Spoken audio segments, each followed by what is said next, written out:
mais um Biblioteca Fazendo História, que é um evento organizado pela Revista de História da Biblioteca Nacional, uma publicação mensal dedicada à história do Brasil, e que todos os meses se reúne a partir de uma matéria do mês, aqui no auditório, para discutir esse tema.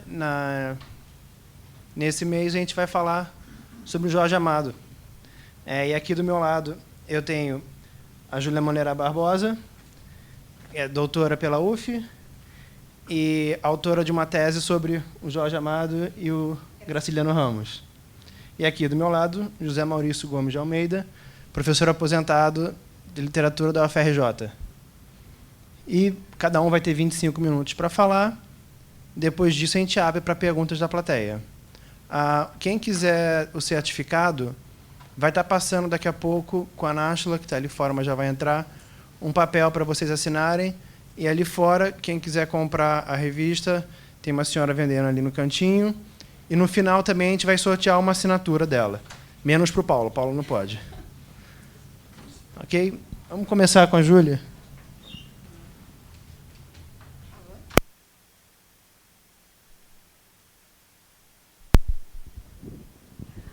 Olá, boa tarde. Um tanto quanto intimidada com microfone, luzes, câmera e tudo, mas eu queria primeiro agradecer muito o convite. Foi muito feliz para mim poder estar aqui falando sobre Jorge Amado, nesse ano que é a comemoração do centenário do nascimento dele. E agradecer a organização do evento, a todo mundo a quem me chamou, que eu não sei até agora como é que chegaram a mim, mas foi muito importante para mim. O Jorge Amado nasceu em 1912, em Itabuna, e morreu em 2001, em Salvador. Desde os 18 anos, ele começou... ele teve seu primeiro romance publicado, mas antes disso mesmo, ele já tinha participado de várias atividades ligadas ao meio literário, tinha participado de jornais, tanto em Salvador quanto no Rio de Janeiro, tinha publicado poemas em jornais, tinha feito vários textos que estavam circulando desde antes dos 18 anos, quando ele publica o seu primeiro romance, que é O País do Carnaval. E até 1997, ele ainda está publicando romances, que foi o Milagre dos Pássaros, de 97. Então, o tempo de escrita do Jorge Amado é um tempo muito longo. E, além de ser um tempo muito longo de escrita, também é um tempo muito profícuo, com uma produção literária muito grande, quantitativamente. Ele tem romances, livros infantis, memórias, relatos de viagem, peça de teatro, diversas publicações em periódicos, textos pequenos, uma novela. Ele, ao todo, são 32 títulos, que são os que são listados pela Fundação Casa de Jorge Amado, que é a responsável pela manutenção, conservação e divulgação do acervo do autor. E fora as outras publicações que foram feitas em revistas literárias, em jornais, que também aí soma um número muito maior. Até o surgimento do fenômeno Paulo Coelho, que vai ser o grande boom de vendas de um escritor brasileiro recentemente, o Jorge Amado tinha sido o escritor brasileiro mais traduzido, publicado e vendido no mundo. Se a gente for parar para pensar que hoje em dia, em termos de acesso, de mercado editorial, de público leitor, a quantidade de pessoas que hoje em dia têm acesso e consomem literatura para a época que o Jorge Amado começou a escrever é um feito impressionante. A quantidade de livros que ele conseguiu fazer circular, tanto no Brasil quanto fora. Para ter uma ideia, ele foi traduzido em 48 idiomas, foi publicado em 52 países, por todos os cantos do mundo. Foi um sucesso de público dentro do Brasil, e foi um sucesso de público fora do Brasil também. Além disso, recebeu diversos prêmios internacionais, diversos prêmios e honrarias nacionais também. Então, só por essas credenciais que são no campo da literatura, no campo do mundo da escrita, já serviria para a gente estar aqui reunido hoje, tentando pensar a obra e a vida do Jorge Amado, e tentando analisar a importância desse escritor, tanto de uma perspectiva da literatura, quanto de uma perspectiva da história. Quando eu entrei na faculdade eu fiz História, mas eu fiz um tempo Letras também. Quando eu entrei na faculdade de Letras da UFRJ, eu ouvia falar muito mal de Jorge Amado. Isso foi em 96, 97. Dentro da academia, escutei professores de literatura brasileira dizendo que a obra dele era uma obra menor, que era uma obra que não devia ou não mereceria tanto aprofundamento histórico, tanto que as pessoas se debruçassem tanto sobre ela. E na faculdade de História, a gente estuda, quando estuda Brasil recente, Brasil contemporâneo, o nome Jorge Amado aparece dentro dos quadros do Partido Comunista, aparece em vários momentos importantes desse traçar do Brasil República, principalmente depois da dita redemocratização e depois do período da Guerra Fria e tudo. O nome dele volta e meia aparece, mas também não com tanto relevo. De uns tempos para cá está tendo um aumento de interesse, não só em eventos como esse, que estão aqui celebrando o centenário do Jorge Amado, mas de uns tempos para cá já tem havido um interesse maior, acho que tanto na literatura quanto na história, de estudos da obra do autor. Então, o meu papel aqui é mais ou menos, eu acho que quem está aqui está interessado, já tem algum conhecimento, já tem algum tipo de contato com a obra do escritor e com o entendimento do papel que ele teve na vida política, na vida literária, na vida cultural brasileira. Mas, só para pensar um pouco, se a gente for parar para analisar o tempo de escrita do Jorge Amado, o tempo de produção dele, e o papel que ele desempenhou dentro da vida brasileira, a gente vai ver que essa trajetória dele está entremeada com processos muito importantes de transformação, tanto na vida brasileira, quanto está entremeada com acontecimentos e questões de ordem ideológica e de ordem de discussão do que é o papel da arte, do que é o papel do escritor, o que é o papel da pessoa engajada num projeto de transformação de mundo que foi palco que aconteceu ao longo de grande parte desse século XX, do século passado. Então, pensar a obra de Jorge Amado dentro de uma perspectiva histórica é uma coisa que é enorme. A gente pode centrar atenção em N aspectos e chegar a interessantes resultados em qualquer um desses. Sim, a título de exemplo, pensando rapidamente, a gente pode dizer que o Jorge Amado pode servir para a gente estudar desde a profissionalização do papel do escritor com a questão dos direitos autorais, com a questão de viver da literatura e não ter a literatura como uma segunda atividade, ou a militância dele em torno da Associação Brasileira de Escritores, a discutir o que é o papel do escritor, quais são os direitos e quais são as propostas de um escritor no mundo.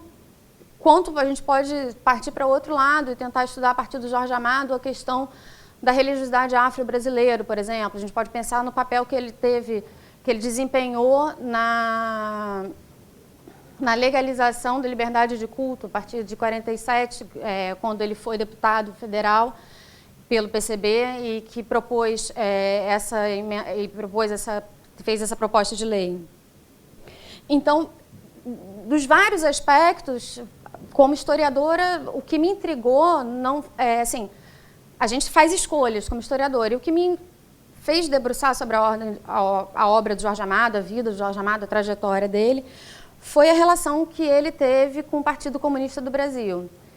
E o que eu queria falar para vocês aqui hoje é um pouco de como a gente consegue entender grande parte dessa trajetória. A gente só consegue entender grande parte da trajetória do Jorge Amado se a gente tiver uma compreensão do que foi, do que representou essa militância política na obra dele e na vida dele.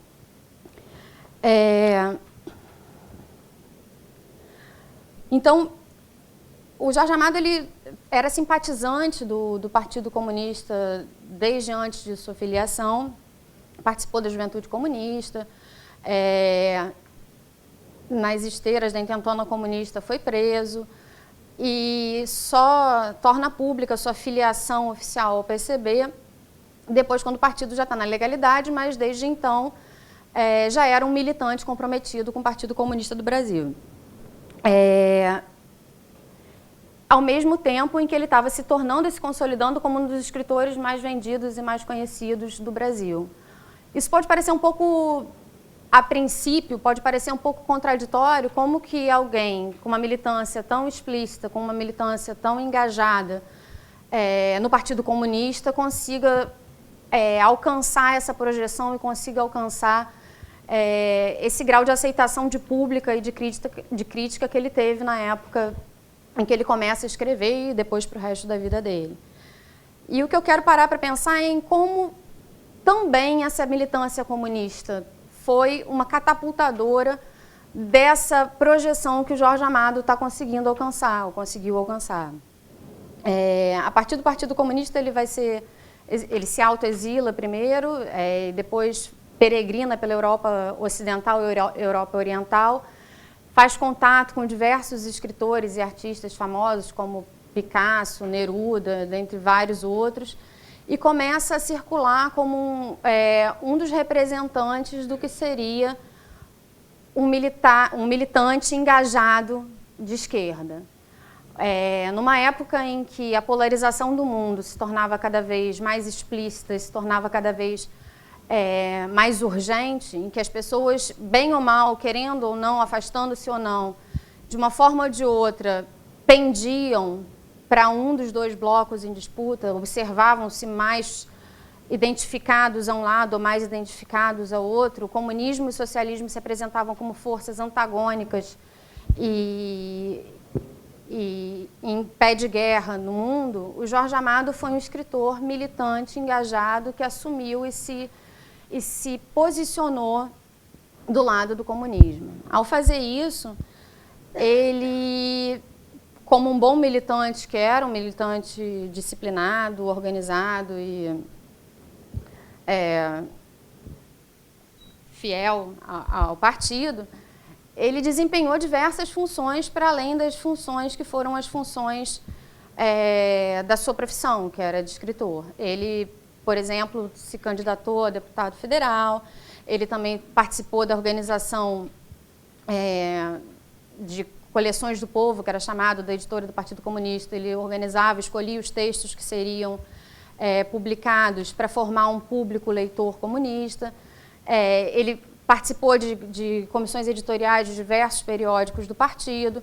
Então, a trajetória dele, a formação dele enquanto escritor está caminhando irmanadamente com a formação dele enquanto militante e o aumento de participação dele na vida do partido. Embora ele nunca tenha nunca tenha também chegado nem querido a alto escalão do partido, ele sempre teve um papel de destaque dentro do funcionamento do partido, principalmente ligado à área da produção intelectual e da vida intelectual. A partir da década de 30, o Partido Comunista começa a entender que o mundo é um mundo bipartido e que existe uma produção literária, uma produção artística, uma vida intelectual que exaltam, de uma forma ou de outra, o mundo capitalista e que seria necessário a contraposição disso com a criação de uma visão positivada do mundo socialista. E foi lançado um projeto estético chamado Realismo Socialista, que tinha por bem tentar traçar diretrizes, tentar traçar padrões que permitissem que esse herói proletário, que o herói comunista, que o Partido Comunista e que a Revolução aparecessem de uma forma positivada, permitindo assim a formar um público leitor que começasse a atentar para a vantagem do polo socialista desse mundo em disputa. Então, esse realismo socialista vai ser implementado a partir de Moscou e vai sendo difundido para todas as células do Partido Comunista e os intelectuais ligados à atividade intelectual tentam se adequar a esse modelo do realismo socialista. O Jorge Amado, no Brasil, vai ser o caso mais bem sucedido e o caso de maior visibilidade de implementação, de utilização de padrões do realismo socialista dentro do Brasil. O realismo socialista ele começa de uma forma um pouco mais branda, ainda na década de 30.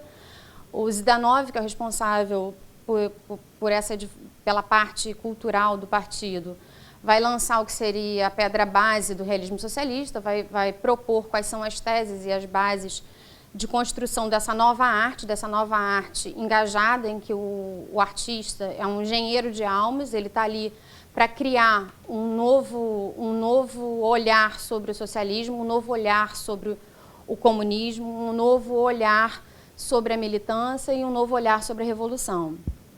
E a partir do momento que a Guerra Fria vai se acirrando, o realismo socialista vai se tornando cada vez mais duro e cada vez mais dogmático.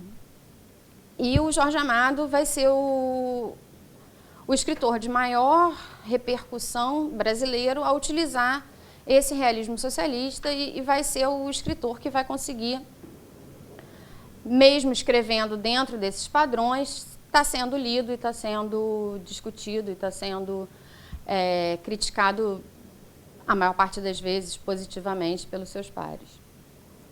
Vale lembrar que o Partido Comunista, nessa época, tinha um importante aparato de publicação e de distribuição de livros, que tinha diversas revistas, que tinha diversos periódicos em que colocava o nome dos artistas que se aproximassem desse projeto circulando de uma maneira bastante intensa.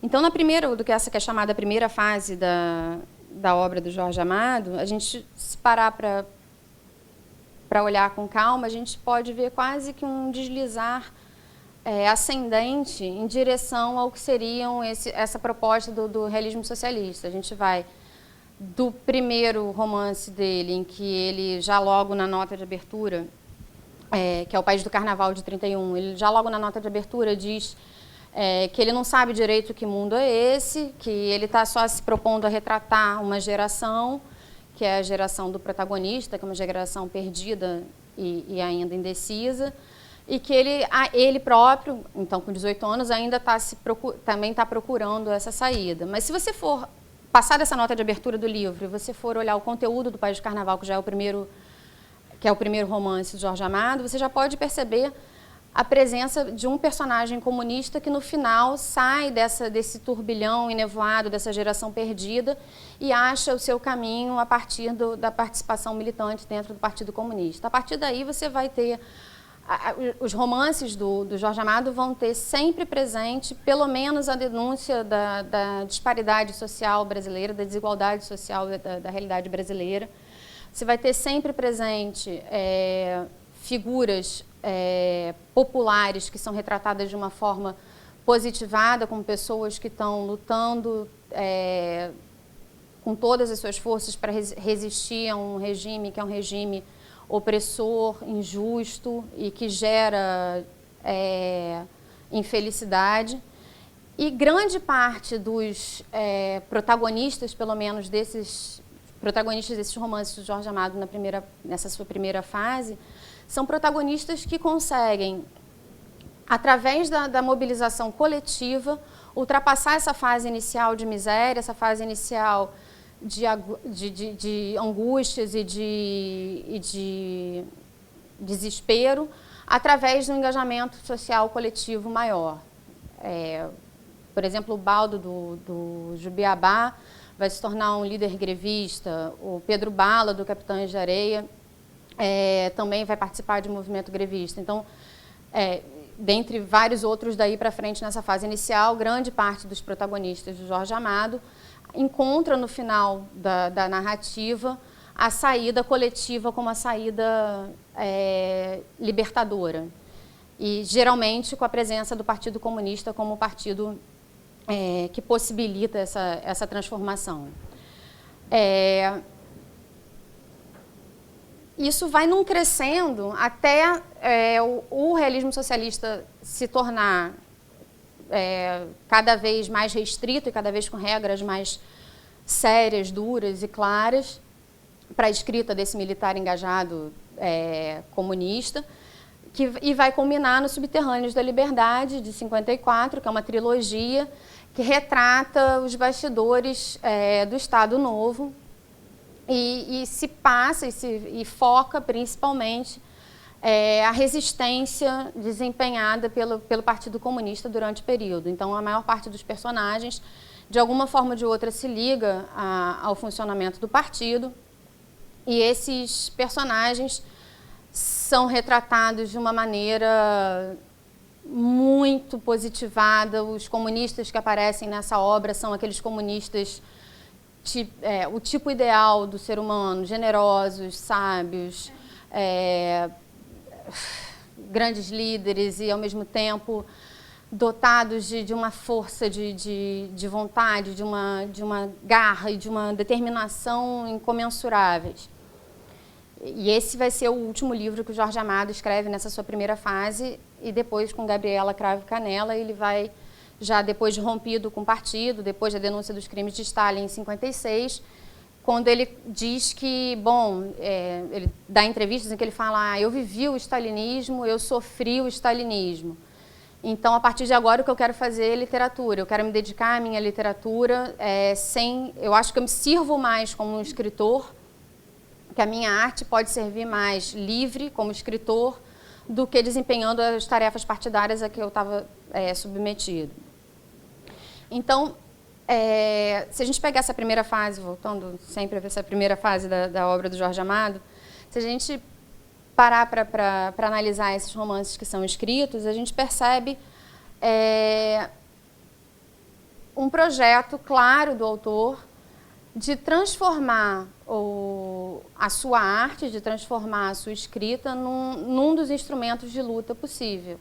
Além das outras lutas que ele desempenha dentro da função partidária, ele considera e coloca isso em aberturas de livro, coloca isso em entrevistas que ele dá, escreve isso em vários artigos para a imprensa comunista ou não, a sua arte como um papel transformador. Ele percebe que a possibilidade de alcance que ele tem com seus livros é importante demais para ser usada só como uma forma de distração, ou diversão, ou de passar o tempo. Ele acredita que o papel do escritor é um papel de um transformador, é um papel de uma pessoa que tem que assumir a sua responsabilidade histórica de se posicionar claramente numa época em que as opções eram muito polarizadas e as opções eram muito claras. O comunismo e o capitalismo, de que lado você está? E ele, desde da legalidade, sempre que possível, e do exílio, ele deixa claro, ele põe em abertura de livros, ele coloca reiteradamente que o lado que ele está é o lado do comunismo. E ele vai cumprir tarefas que devem ter sido até um tanto quanto inglórias para um artista. Ele tem encomendas, que são encomendas feitas pelo partido. O Subterrâneos da Liberdade é provável que tenha sido também. Ele tá no exílio, dentro do Castelo dos Escritores soviéticos, e bancado pelo partido. Ele teve que sair do Brasil, e é quando é escrito e urdida essa trama do Subterrâneos da Liberdade. Ele também escreve a vida de Luiz Carlos Prestes, que tem o claro propósito de conseguir forjar o herói comunista. Um dos princípios do realismo socialista é conseguir botar um herói que seja o herói capaz da mudança, o herói comunista. E o Luiz Carlos Prestes é a figura que mais se enquadra nessa proposta. Ele faz viagens para a União Soviética e também tem uma encomenda do partido, que é escrever o livro que é O Mundo da Paz,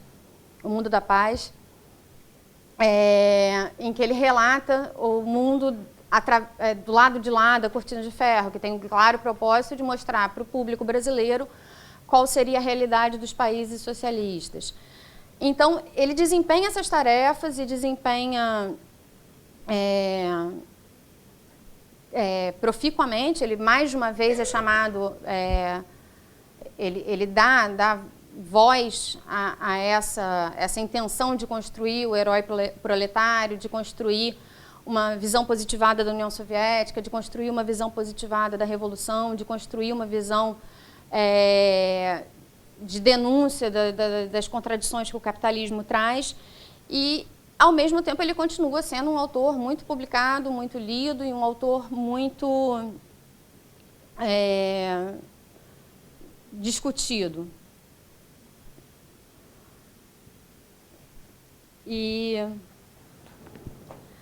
de uma forma geral, essa primeira fase se encerra quando o mundo também... E aí, por isso que é legal analisar a trajetória do Jorge Amado, porque o mundo, no século XX, se transforma muito rapidamente, o mundo passa por problemas e por conflitos intensos, e o Jorge Amado acompanha essa trajetória de uma forma sempre muito clara, de uma forma sempre muito declarada.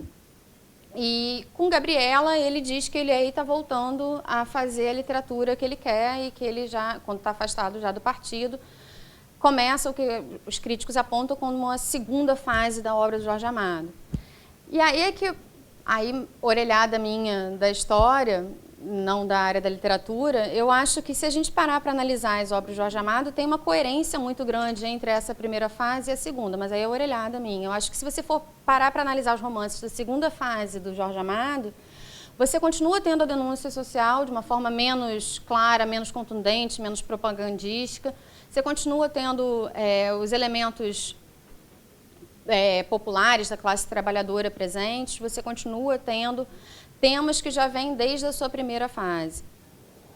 E aí eu acho que eu passo a bola para o Zé Maurício, que pode engrandecer esse debate muito melhor do que eu nessa parte.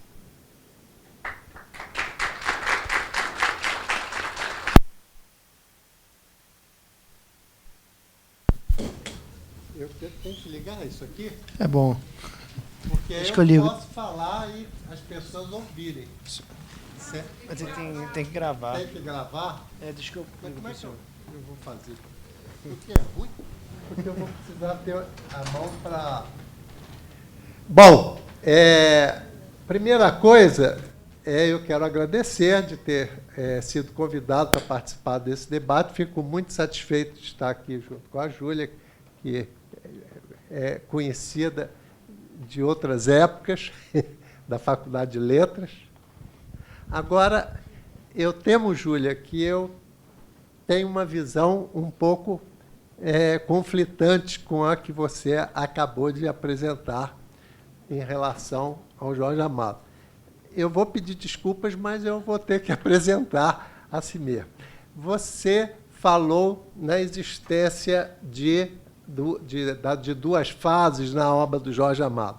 A rigor, Jorge Amado estreia em 1931 e tem uma obra literária que vai, digamos, bastante produtiva, até Seara Vermelha, que eu acho que é de 44 ou 45, 44, que é o último romance desta primeira fase. Depois, em 45, ele se torna deputado pelo Partido Comunista. Porque até então, Jorge Amado havia sido membro da Juventude Comunista, mas nunca um militante explícito do partido, como ele vai ser como deputado. Em 48 é cassado, como os deputados comunistas são cassados, mas ele continua numa militância partidária até 56, que é quando ele deixa o partido. Segundo ele, antes mesmo do 20º Congresso, que denunciou os crimes do Stalin. E, em 58, 2 anos depois, ele publica Gabriela Cravo e Canela, que começa uma segunda etapa, a rigor, da sua produção literária, que é muito longa, como a Júlia acentuou, é alguém que estreou em 31 e em que 90 e poucos ainda escrevia. Então, é uma trajetória muito longa. A partir de 45, quer dizer, Subterrâneos da Liberdade, Vida de Luiz Carlos Prestes, O Mundo da Paz, isso aí já são produções diretamente ligadas ou encomendadas até pelo próprio Partido Comunista e representam uma face totalmente secundária da obra de Jorge Amado. Mas vamos pegar a grande criação literária dele. Mesmo entre os romances da primeira fase, se você for analisar a ideologia profunda do escritor Jorge Amado, ela está muito distante dos ditames do Partido Comunista. Eu diria até num sentido diferente. A obra do Jorge Amado cresce em valor literário à medida em que ele se torna mais independente desses ditames, mesmo naqueles romances da primeira fase. Por exemplo, se você pegar um romance como Terras do Sem Fim, que trata da luta dos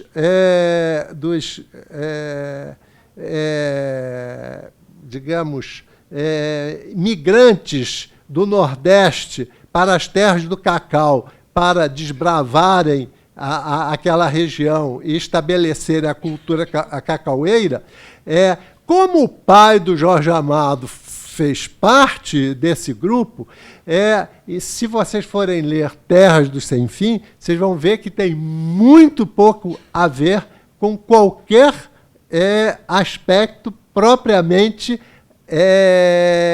ideológico, e por isso Terras do Sem Fim é um romance particularmente bem realizado, porque o escritor consegue neutralizar completamente as injunções partidárias. Mas mesmo nos romances em que essa injunção partidária aparece, com frequência se nota que é no momento em que ela se impõe que o nível estético tomba.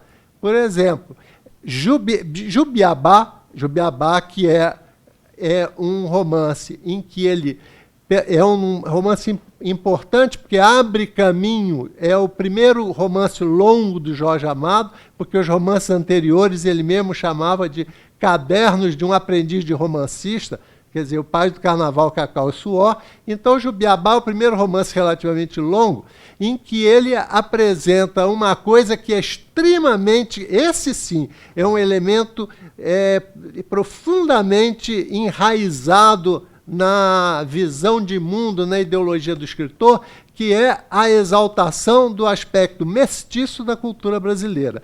Tanto que o título do romance o primeiro, o herói é um negro, Antônio Balduino, e o título do romance, Jubiabá, é de um pai de santo. Numa época em que a cultura negra e as derivações dessa cultura no plano religioso e tudo mais eram perseguidas, eram combatidas e tudo mais. E, no entanto, Jorge Amado vai colocar isso em 1935 em primeiro plano. Mas veja, isto a partir de um enraizamento profundo, não com qualquer ideologia externa, mas com a vivência do mundo popular, da cultura popular baiana, que, digamos, ele viveu desde os 15 anos em Salvador, trabalhando, misturando-se ao povo, então aquela cultura estava profundamente ligada a ele. Então, ele vai exprimir isto pela primeira vez no Negro Balduino, que foge de uma casa onde está bem instalado para viver quase como uma espécie de herói picaresco na Grande Salvador e no Recôncavo Baiano. Ora, no final, o romancista diz, ele vai viver a grande aventura da liberdade. E apenas no final do romance, depois de percorrer e lutar por essa, de uma forma permanente, por essa liberdade individual, de cumprir o seu destino, é que ele se encaixa de uma forma, do ponto de vista de verossimilhança, altamente discutível, por injunções, aí sim, dos compromissos partidários, o negro Balduino se torna um estivador, enfim. Aí o próprio Jubiabá acaba sendo censurado por não entender as lutas proletárias. Ora, não é neste momento que o livro cresce, é no momento em que, digamos, as injunções externas impõem uma solução que a dinâmica ficcional da obra não levaria normalmente a ela. Então, veja, há uma entrevista interessante do Jorge Amado, em que ele foi publicado em 1981 no Estadão. E ele, falando, isso em 1981, no estado de São Paulo. Se quiser a data exata, é 17 de maio de 81. E lá pelas tantas, ele comenta o seguinte: sou cada vez mais a favor das pessoas que pensam com a sua própria cabeça. Durante muito tempo, pensei pela cabeça dos outros, tendo às vezes que violentar o meu pensamento para ser disciplinado. Julgava, então, que aquelas pessoas pensavam melhor do que eu e, consequentemente, que eu estaria mais certo pensando como elas do que com minha própria cabeça. E hoje pago um preço extremamente alto para pensar com a minha própria cabeça.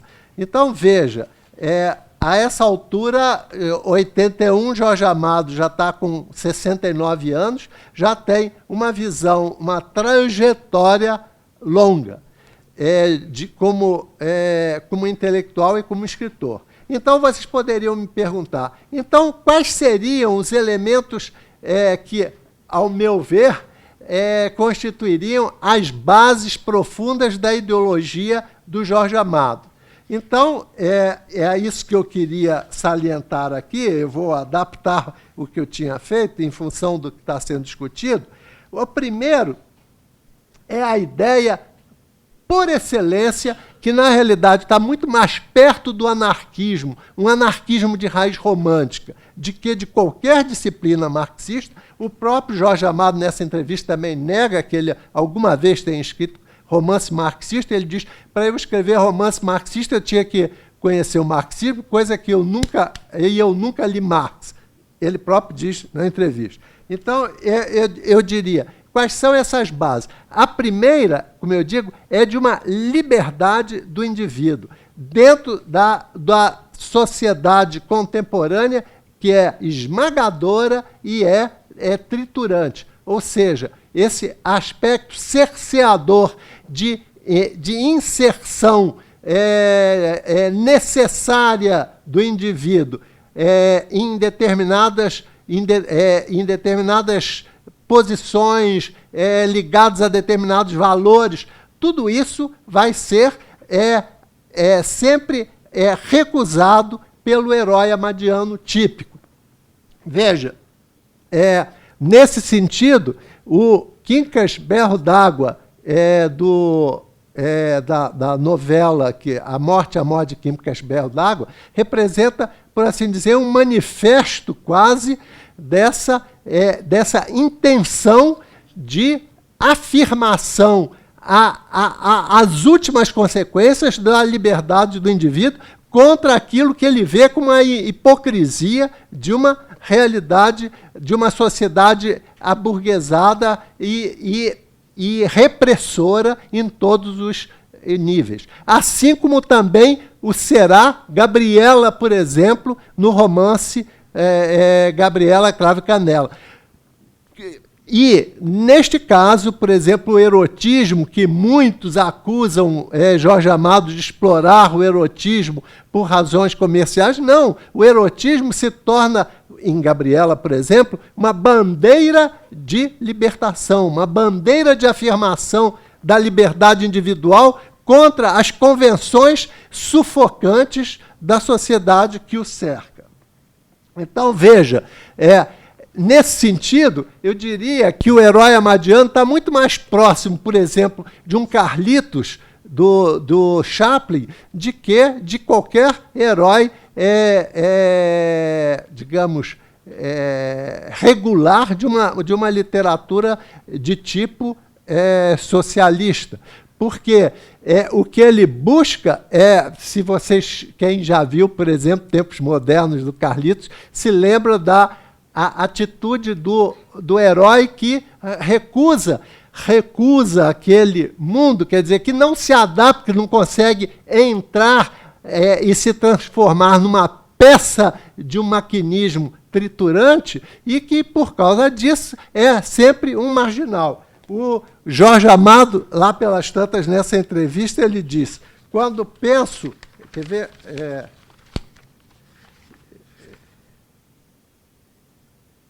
Olha, falando dos livros do passado, ele diz, hoje, quando olho para os livros que escrevi naquela época, acho que fui, sobretudo, um romancista dos desprotegidos e dos vagabundos.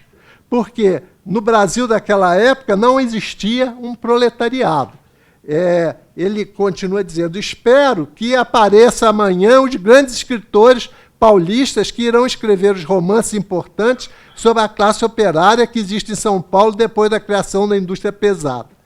Como isso não existia quando fiz meus primeiros romances, meus personagens são prostitutas, vagabundos, mulheres do povo, pescadores, mestres de saveiro, gente do circo. Os meus livros contam os problemas dessa gente. Veja, se você observe os heróis que ele enumera, são pessoas que, de uma forma ou de outra, se situam à margem deste mundo estruturado. Um dado interessante, você não encontra em Jorge Amado o herói proletário.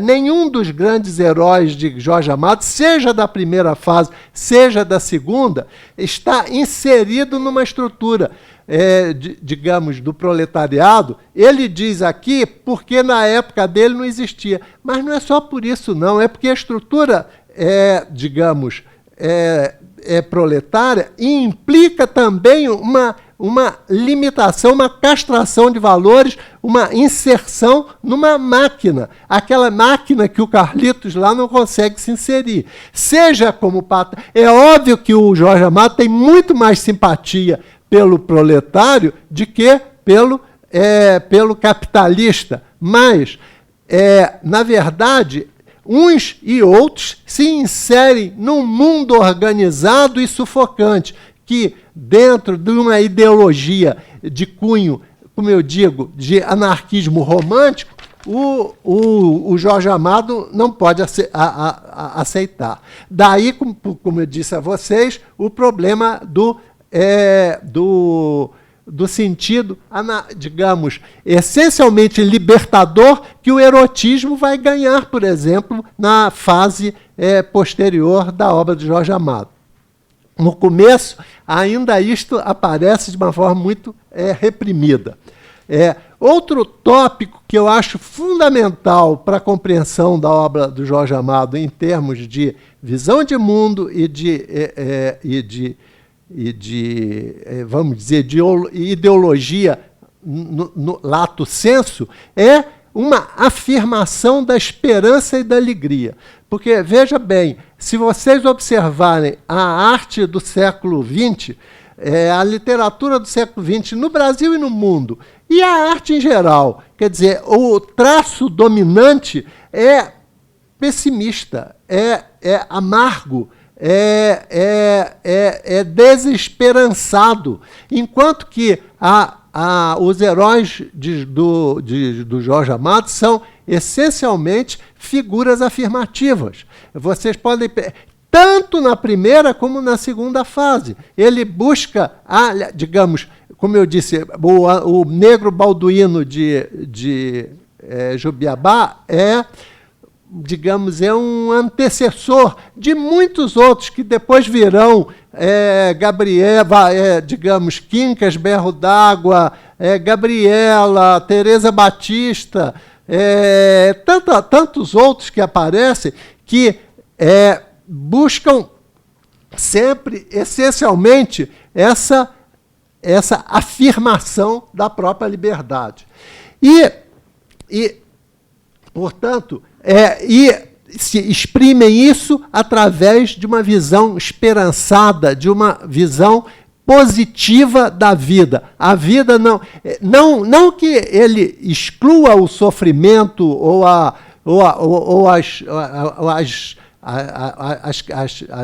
o lado negativo da vida, mas esse lado deve ser vencido. É interessante, nesse ponto de vista, que isto aproxima a obra do Jorge Amado de um escritor que, normalmente, a intelectualidade costuma ver como se fosse a antítese dele, que é Guimarães Rosa. Eu diria que Jorge Amado e Guimarães Rosa, ao contrário, por exemplo, de Graciliano Ramos, representam escritores que, em cuja obra se manifesta uma visão essencialmente positiva da vida. Pesar de todos os pesares, pesar de todas as quedas, o que predomina tanto num quanto no outro é uma visão afirmativa do ato, digamos, do ofício de viver, certo? Ora, este é um lado que atua de uma forma muito intensa no leitor. Digamos, é um dos elementos que fazem com que, digamos, a literatura de Jorge Amado pareça tão positiva, pareça tão atraente. É este lado de afirmação, digamos, incondicional da alegria como valor básico do homem.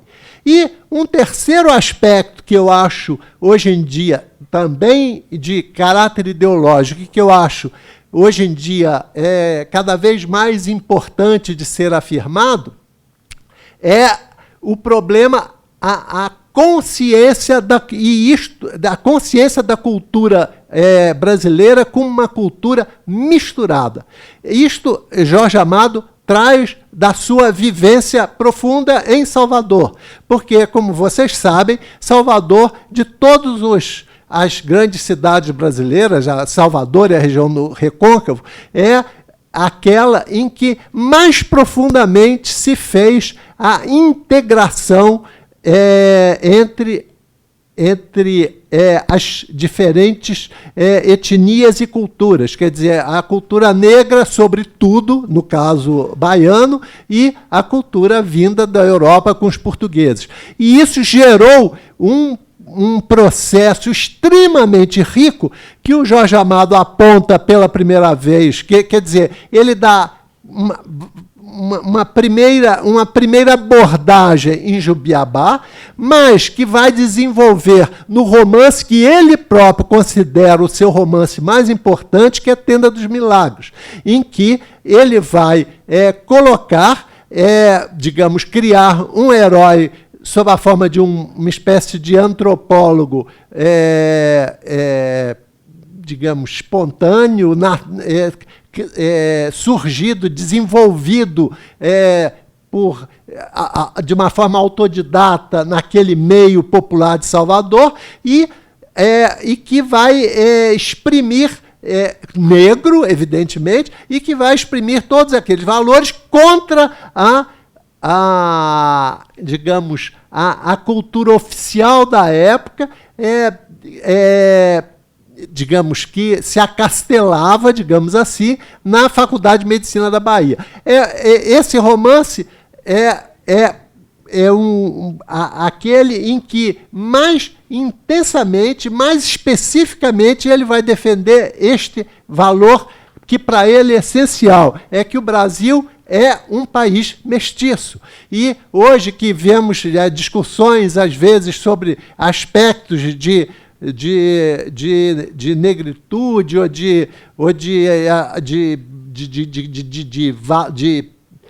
leis ligando a essa problemática, o lembrete do Jorge Amado se torna particularmente, a meu ver, atual. Quer dizer, o que é necessário é que a gente aprofunde a consciência desse sentido mestiço, desse sentido integratório da nossa cultura. Então, veja, em termos da ideologia do Jorge Amado, de um lado, eu acentuo esse aspecto libertário, que digamos, radical nele, cada vez mais, e que na segunda fase, quer dizer, a partir de Gabriela, se torna absolutamente dominador, depois, e que se manifesta também através do elemento erótico, mas não é elemento erótico como pura exploração em si, mas como forma, como espécie de bandeira de libertação, de bandeira libertária, porque a mulher era, dentro da cultura em que ele viveu, particularmente reprimida nesse aspecto, e depois o problema da visão positiva e alegre da vida, malgrado os problemas e as agruras que ela nos traz, mas que devem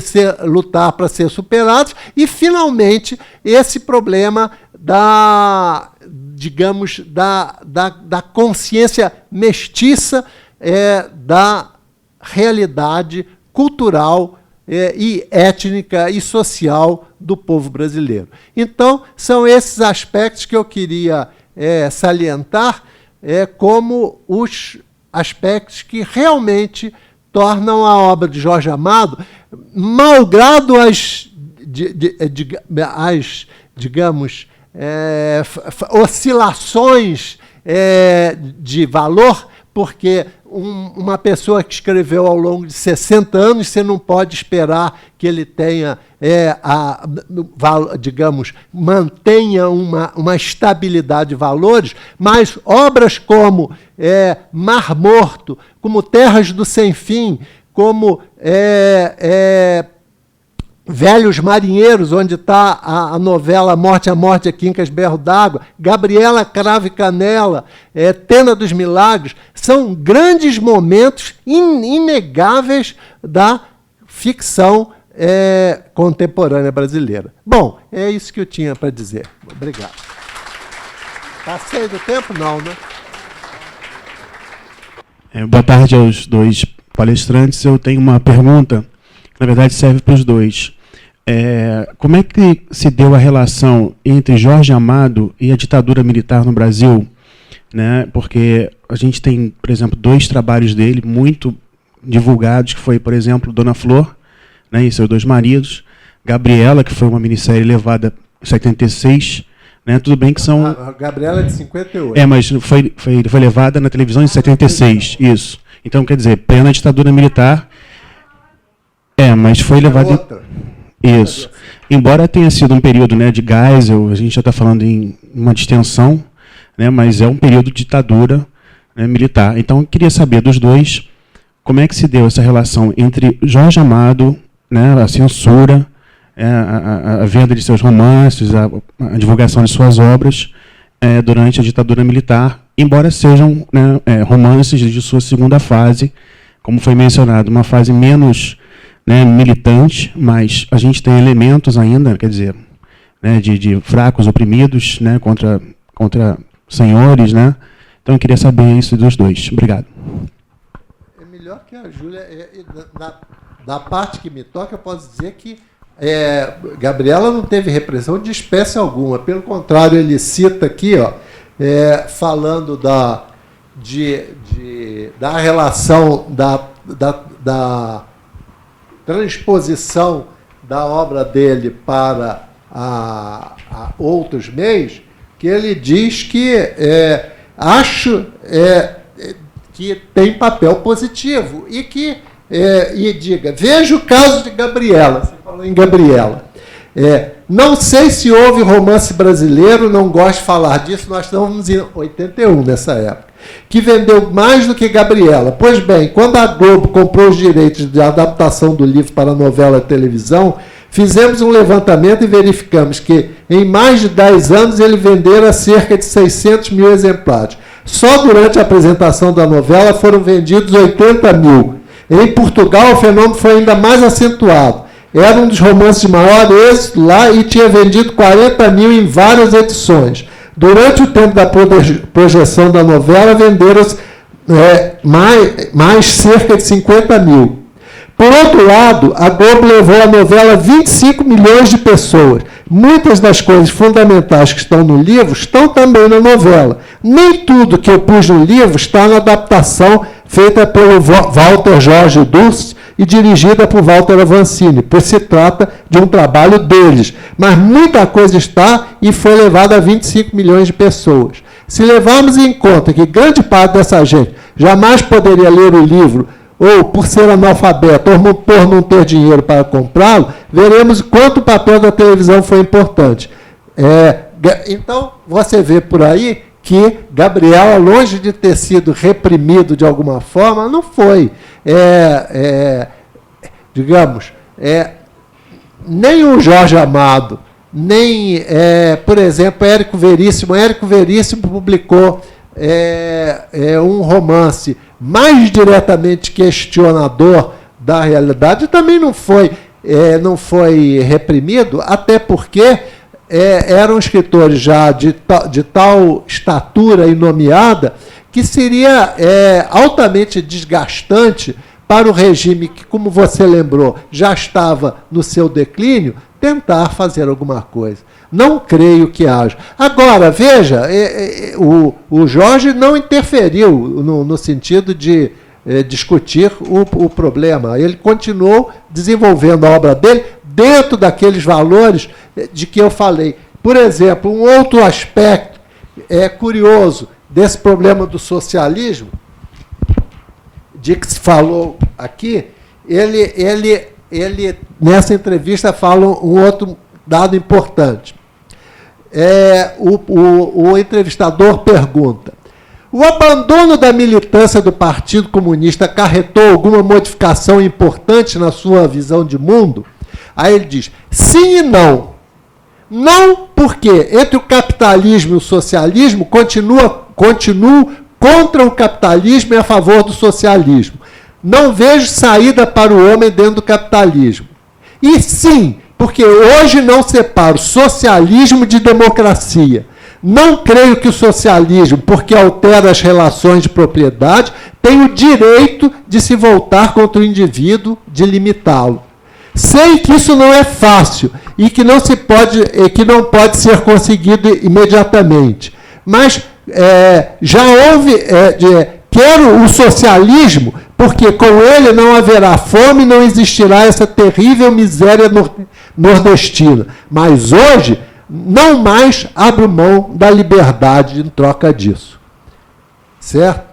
Muitos dirão que é impossível socialismo com liberdade. E responderei que se trata do direito ao sonho. E depois ele fala que escreveu duas histórias, a do Quincas e do Vasco Moscoso de Aragão, no momento que o problema se tornou crucial para ele. Nessas histórias, o sonho se realiza. Acho que meu sonho de socialismo democrático é bem mais difícil. Isto é palavras do próprio Jorge Amado, não minhas. Eu, na realidade, estudei predominantemente a primeira fase de Jorge Amado. Nessa primeira fase, ele teve muito mais... Aí falando, sem ter feito o estudo muito mais das edições aprendidas, tem até uma amiga nossa que estuda circulação de livros e tal, e aí depois, se quiser, eu posso passar o contato, mas a impressão que eu tenho, pelo que eu olhei, sem também estar me debruçando muito sobre isso, é que na primeira fase ele teve um problema com a censura muito grande, teve o Capitão de Areia queimado em praça pública, edição apreendida, teve problemas muito mais sérios do que teve depois no período posterior. E acredito que o Zé Maurício tem razão, já tinha adquirido um status dentro do panteão literário nacional, já tinha adquirido uma certa notoriedade que eu acho que, de alguma forma, tá dando... e também acho que dentro de... Embora tenha... O que eu vou usar a sua pergunta para fazer não é correção, mas para tentar me explicar um pouco melhor para ver se a gente acaba com a nossa polêmica aqui, Zé. O que eu estava querendo dizer é que a obra dele, primeira e segunda fase, são muito coerentes. O que você está apontando como momentos que são momentos menos bonitos literariamente, alguns momentos em que ele de alguma forma se compromete no final dos livros, são os momentos em que aparece o protagonismo operário, que aparece o herói que ele construiu até então não engajado com a causa, se filiando politicamente e se tornando o ator de transformação coletiva. Mas, a despeito disso, eu acredito que tenha que essa parte da alegria, que essa parte da tentativa de valorização da cultura nacional, essa tentativa de valorização de uma visão crítica, mas não pessimista da realidade dentro de uma sociedade capitalista, se faz presente tanto na primeira quanto na segunda fase. Mas ele já está dando entrevistas na segunda fase, durante o período da ditadura, em que está deixando claro que não é mais um militante, dizendo que obras, por exemplo, que ele depois não quer nem que seja publicado de novo, que é o Subterrâneos da Liberdade, que realmente é a aplicação básica do realismo socialista na obra dele, ele já negou isso. Então ele não é mais o escritor comunista, ele já não está tendo, ele não está nessa peste de ser identificado, perseguido como um escritor comunista, um escritor militante, engajado, embora continue coerente com essa sua visão e continue fazendo o mesmo grau de denúncias e fazendo o mesmo grau de apontamento sobre essa sociedade capitalista. Não sei se eu respondi, mas... Eu acho que não há uma discordância tão flagrante quanto o Zé Maurício quis apontar no início. Existe uma primeira fase, a meu ver, do roman à clé, quer dizer, o romance à tese, né? Em que ele pretende isso.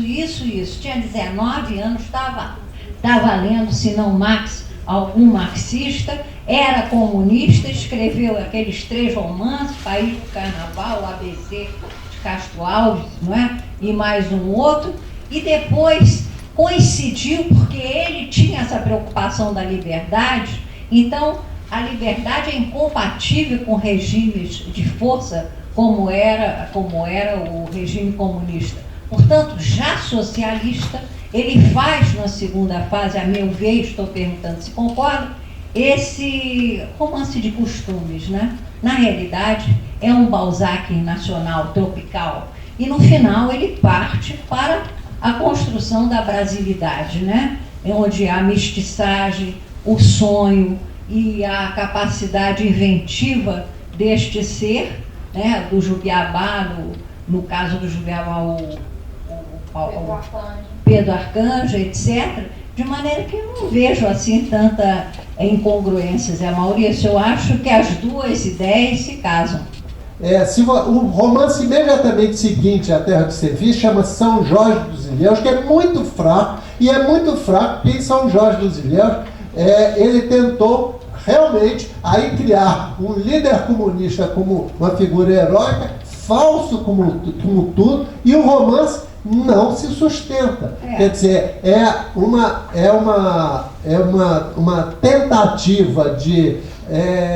e ele mesmo diz no prefácio de Terra de Sem Fim, de São Jorge dos Ilhéus, o seguinte: Terra de Sem Fim representou a conquista da terra e tudo mais, e tem um caráter épico. E São Jorge dos Ilhéus, o bandido, quer dizer, o vilão, é o exportador de cacau, enquanto que o herói é o líder comunista. O romance de costumes, não existe a crítica. Não, o romance de costumes sempre houve em Jorge Amado. Quer dizer, esse lado de costumes... Não, os primeiros não. Os primeiros eram o romance, a tese... Não é fato. Se você pegar, por exemplo, Mar Morto, ele vai fazer botar 2 personagens que faz uma espécie de, que ele mesmo chama nessa entrevista de discurso paralelo, mas que nada tem a ver. Na verdade, a saga de Guma, de Lívia, e da afirmação do amor deles, está completamente distante de qualquer problema político. O problema político fica reservado a uma espécie de discurso paralelo, que ele mesmo diz que depois eliminou da obra dele. Muitas vezes ele não sabe costurar, mas aos E essa poucos obra, o Mar Morto, vai... foi feito por Hã? encomenda do O quê? Foi feita por encomenda. porque Qual que foi feito por encomenda? o Mar Morto, ele tinha saído da cadeia e o Smith paga, o Smith não, desculpa, eu já vou achar o nome do editor, encomenda, fala, então, Jorge, escreve um romance. Ele escreveu super brevemente o romance. Não, mas escuta, ninguém escreve um romance por encomenda como Mar Morto, inclusive que Mar Morto não tem nada. Mar Morto vai... ela que está falando foi por encomenda. Sou eu que estou falando. Não, escuta, o que eu digo é o seguinte, Ele podia ter recebido, já está com o romance pronto. Escuta, você pode encomendar a um escritor um romance, isto é uma coisa, um editor pode encomendar a um escritor um romance. Agora, a natureza e a substância do romance não tem nada a ver com a encomenda. Mas talvez tenha a ver com a encomenda, mas talvez tenha a ver com a encomenda que o editor explicitasse, olha, mas pega leve aí com o negócio do realismo socialista, né? Não vai botar aí o herói mas proletário escuta, se for por causa disso, Terra dos Sem Fim tem muito menos ainda, porque em Mar Morto ainda há um médico e uma professora que atuam como uma espécie, como ele diz, de discurso paralelo à margem da narrativa. Agora, em Mar Morto, em Terra Sem Fim não tem nada. E é um romance posterior a Mar Morto. Mar Morto, eu costumo dizer, é uma espécie de Iracema do modernismo brasileiro. É um romance essencialmente lírico. Inclusive, ele põe em prática um tipo de prosa lírica extremamente apaixonada, que nada tem a ver com qualquer injunção de ordem ideológica. E digo mais, ele opõe, é interessante que em Mar Morto, o Guma tem os tios da mulher dele, da Lívia. Lívia se chama a mulher. Hã? Lívia e Guma. Guma. Então, os tios da Lívia tinham uma quitanda e queriam que o Guma fosse trabalhar na quitanda. E ele prefere continuar mestre saveiro. Por quê? Porque tem um cunho de liberdade heróica. Quer dizer, bom, foi a coisa. A quitanda representava a inserção no mundo burguês, no mundo sufocante das regras, como vai aparecer, por exemplo, mais tarde em Gabriela, quando Nassib casa com Gabriela e obriga ela a se tornar uma senhora séria e tudo mais. Quer dizer, então, aquele mecanismo hipócrita e repressivo da sociedade bem-pensante, o Guma, em Mar Morto, em 1936, portanto, 20 e tantos anos antes de Gabriela, vai recusar e procurar e preferir o que acaba sendo uma morte heróica no mar, a segurança enganosa. A liberdade. Exatamente. Então, a Gabriela também quer. A busca da liberdade. E o outro vai embrulhar a liberdade. Exatamente. Aquele safado, como é o nome do filho do Ramiro Bastos. Tonico Bastos. Tonico Bastos. Está embrulhando, dando em pacotinhos para ela a liberdade. Então, ela naturalmente consumindo. Muito obrigada e viva o Colégio Belo e Souza, lembra? O Colégio Belo e Souza, lá estive. É? Não me lembro. Não, eu me lembro do colégio.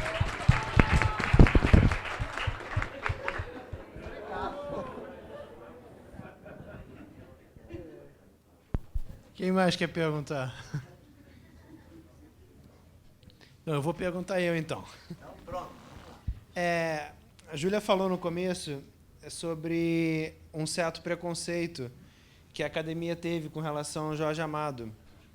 E nunca ficou muito claro para mim de onde vinha esse preconceito, se existia algum elemento da obra dele que produziu isso, ou se era basicamente pelo sucesso do mercado, que às vezes é suficiente para a academia se irritar. Olha, aí acho que o Zé também vai poder dar opiniões mais precisas dentro da área da literatura. Eu estava lá como estudante de graduação e o discurso que eu escutava quando perguntava sobre fazer um trabalho sobre Jorge Amado, ou perguntar se não cairia Jorge Amado em determinado tipo de ementa ou de matéria, os discursos que eu escutei dentro da academia, alguns dos discursos que eu escutei dentro da academia, era de que era um escritor menor, que era um escritor que repetia constantemente a mesma trama, que tinha que recorria muito ao erotismo, que recorria muito a uma invencionice e tal, mas que, na verdade, não era de grande mérito. O discurso oficial era que era um escritor menor. E um escritor menor, obviamente, porque é um escritor muito vendido, porque acho também, por ter sido um escritor que tenha tido uma produção que envolveu se adequar aos ditames do realismo socialista durante um período da sua vida, mais ou menos, ou nos momentos finais do livro, pode ser, em que dá aquela escorregada que, vamos lá, classe proletária, mas...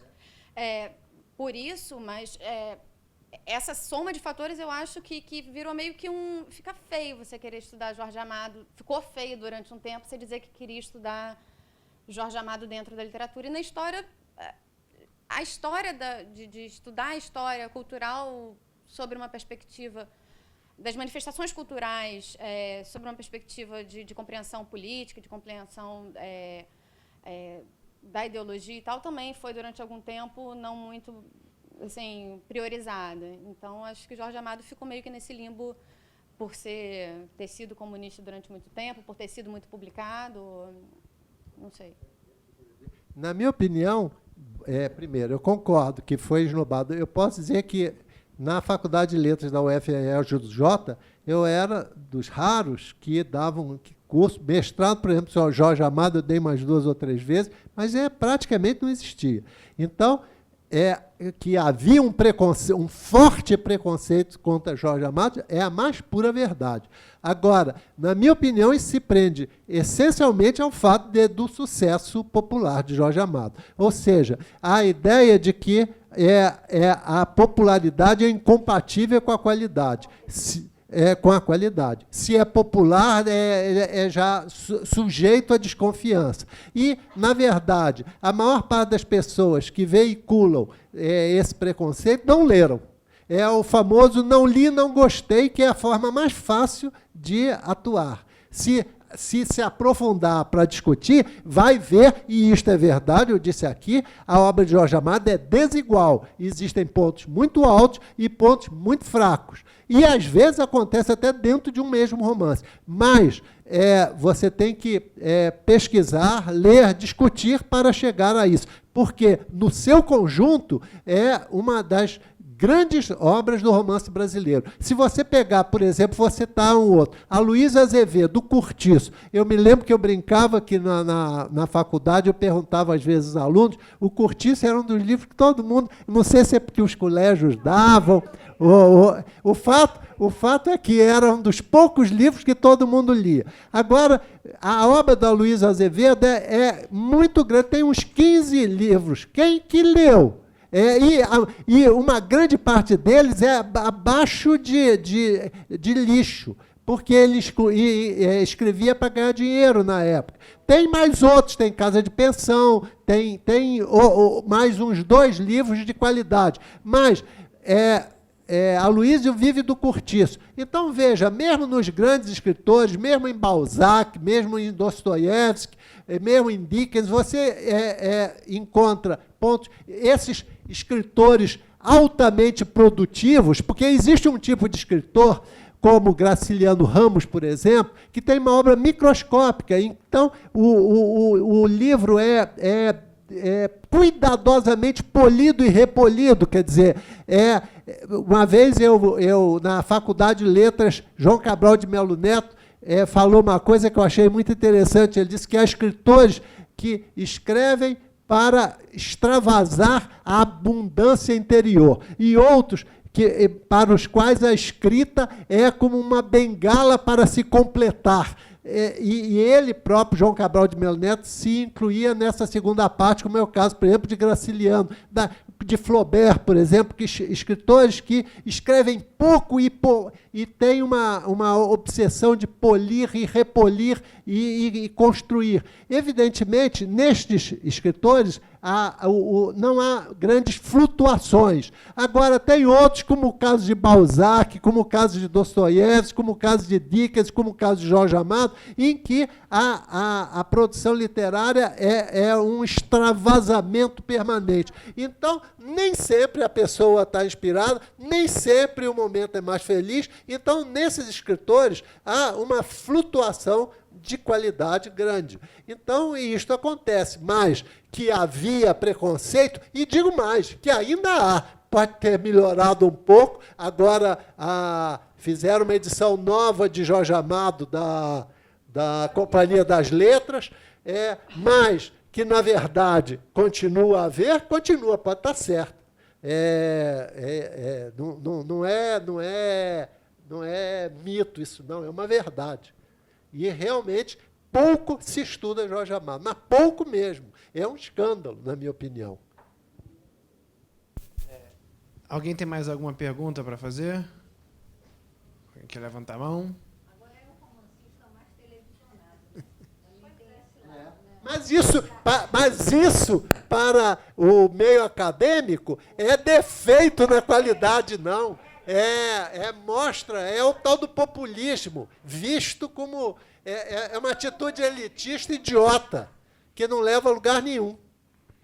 Aproveitando esse gancho, né, do que está sendo discutido, Gabriela é um romance dos anos 50, que foi 58, né, adaptado para TV.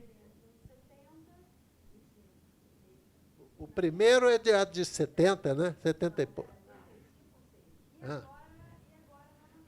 Sim.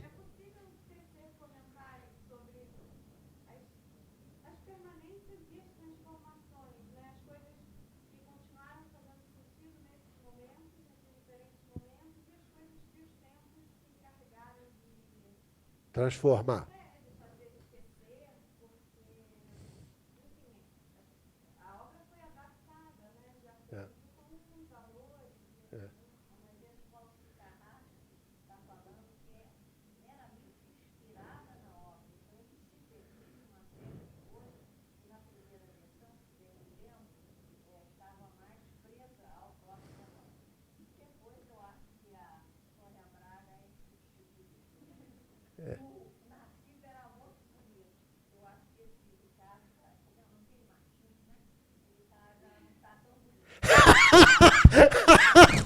Ai. É isso aí.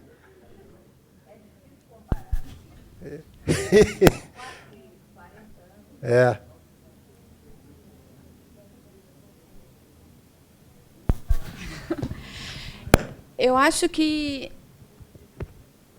Aí eu também estou falando tudo de orelhada. Assim, Gabriela, para mim, seria o começo da segunda fase da obra do Jorge. Não foi nada que eu tenha me debruçado com um olhar que eu me debrucei sobre as obras da primeira fase. Mas eu tenho a impressão de que as releituras que vão sendo feitas, as releituras ou as adaptações ou as reutilizações da obra que vão sendo feitas e os momentos em que essas reutilizações são feitas é um traçado legal de estudo também, assim, de tentar entender, porque teve um filme da Gabriela também com a Sônia Braga e com Mastroianni. Eu acho que no livro, aí orelhada mesmo, assim, no livro existe, eu acho que uma evidenciação mais sutil, não sutil, mas mais delicada desse fator da transgressão que a Gabriela representa do que o que aparece nas adaptações. Mas aí também, assim, eu lembro pouco da adaptação da primeira novela e estou vendo. Assim, passou no Vale a Pena Ver de novo, alguma coisa parecida. Eu tenho memórias, mas eu não lembro de ter acompanhado. E estou acompanhando, estou vendo agora essa adaptação, então é o que eu tenho mais fresco eu acho que esse papel transgressor e tal está sendo desenhado de uma forma que eu acho menos contundente na adaptação televisiva do que o que foi do que o que eu vejo presente no romance. Não sei. Veja, eu não conheço, não vi a televisão, não posso falar. Agora, posso dizer que o papel de Gabriela, do romance em geral, da personagem particular, porque não é só Gabriela, a Malvina vai representar também a transgressão daquelas proibições.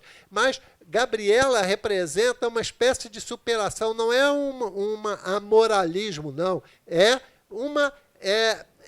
como se, por ela trazer valores totalmente diferentes, aquele mundo falso e hipócrita, era para ela aquilo simplesmente incompreensível. Então, através de Gabriela, ele põe a nu a hipocrisia da sociedade como vive. Há um livro famoso de Rousseau, Lettres persanes, em que é um persa descrevendo os costumes franceses para mostrar as incongruências. Ora, Gabriela digamos, exatamente. E Gabriela, pelo fato dela ser assim, totalmente livre e totalmente fora daquele jogo de regras castradoras, ela põe a nu exatamente esse aspecto. Então, a figura de Gabriela ganha uma grande contundência crítica, onde é preciso acentuar uma coisa. O fato do Jorge Amado, na segunda fase da obra, ter abandonado o Partido Comunista, não significa de forma alguma que ele tenha perdido a contundência crítica. Ao contrário, ele ganha maior contundência crítica. Não há nada mais contundente em termos de crítica da hipocrisia burguesa de que Quincas Berro d'Água. O enterro lá do Quincas, a visão dos parentes preocupados com as versões. Escuta, é terrivelmente contundente. No entanto, não tem nada a ver com uma perspectiva prévia ideológica, digamos, partidária, mas há um questionamento da liberdade humana. É esta grande afirmação de Jorge Amado, a afirmação da liberdade humana, da liberdade do indivíduo dentro do contexto de uma sociedade opressora.